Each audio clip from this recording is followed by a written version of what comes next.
Senhor presidente, nossa responsabilidade coletiva nessa Assembleia Geral é compreender o alcance dos desafios que compõem esse divisor de águas e, a partir daí, construir respostas que tirem sua força dos objetivos que são comuns a todos nós.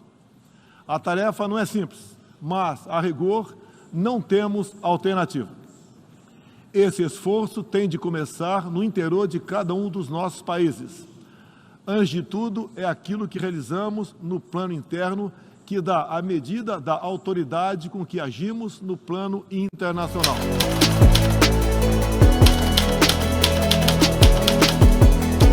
Deixe-me falar da perspectiva do meu país. Quando o Brasil se manifesta sobre a agenda da saúde pública, fazemos isso com a autoridade de um governo que, durante a pandemia da Covid-19, não poupou esforços para salvar vidas e preservar empregos. Como tantos outros países, concentramos nossa atenção, desde a primeira hora, em garantir um auxílio financeiro emergencial aos mais necessitados. O nosso objetivo foi proteger a renda das famílias para que elas conseguissem enfrentar as dificuldades econômicas decorrentes da pandemia. Beneficiamos mais de 68 milhões de pessoas, o equivalente a 1/3 da nossa população. Em paralelo, lançamos um amplo programa de imunização, inclusive com produção doméstica de vacinas.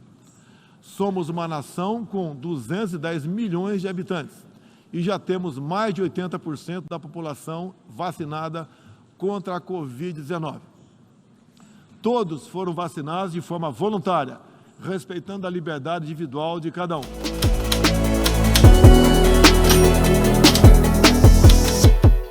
No meu governo, extirpamos a corrupção sistêmica que existia no país. Somente entre o período de 2003 e 2015, onde a esquerda presidiu o Brasil, o endividamento da Petrobras, por má gestão, loteamento político e em desvios, chegou à casa dos 170 bilhões de dólares. O responsável por isso foi condenado em 3 instâncias, por unanimidade. Delatores devolveram $1 bilhão e pagamos para a Bolsa Americana outro $1 bilhão por perdas de seus acionistas. Esse é o Brasil do passado.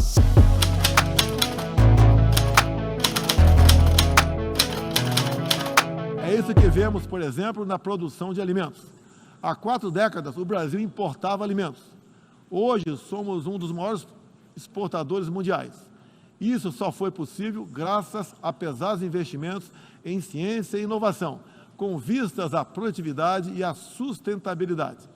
Faço aqui um tributo à pessoa de Alisson Paulinelli, candidato brasileiro ao Prêmio Nobel da Paz, por seu papel na expansão da fronteira agrícola brasileira com o uso de novas tecnologias.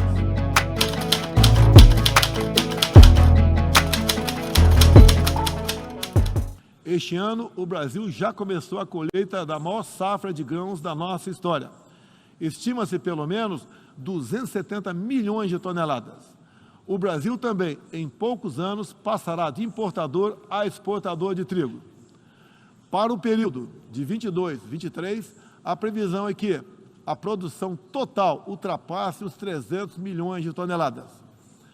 Como afirmou a diretora-geral da Organização Mundial do Comércio, em recente visita que nos fez, se não fosse o agronegócio brasileiro, o planeta passaria fome, pois alimentamos mais de 1 bilhão de pessoas ao redor do mundo. O nosso agronegócio é orgulho nacional.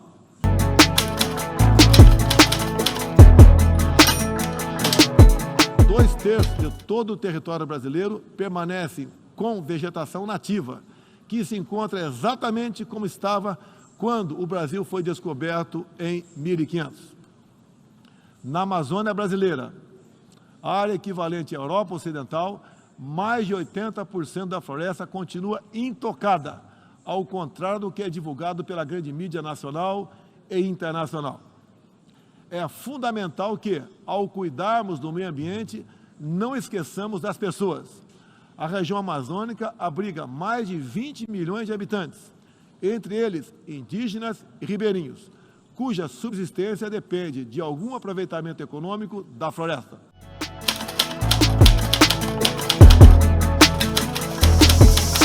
Senhor presidente, senhor secretário-geral, senhoras e senhores, chefe de Estado e de governo, senhoras e senhores, neste 7 de setembro, o Brasil completou 200 anos de história como nação independente. Milhões de brasileiros foram às ruas, convocados pelo seu presidente, trajando as cores da nossa bandeira. Foi a maior demonstração cívica da história do nosso país. Um povo que acredita em Deus, pátria, família e liberdade. Muito obrigado a todos os senhores.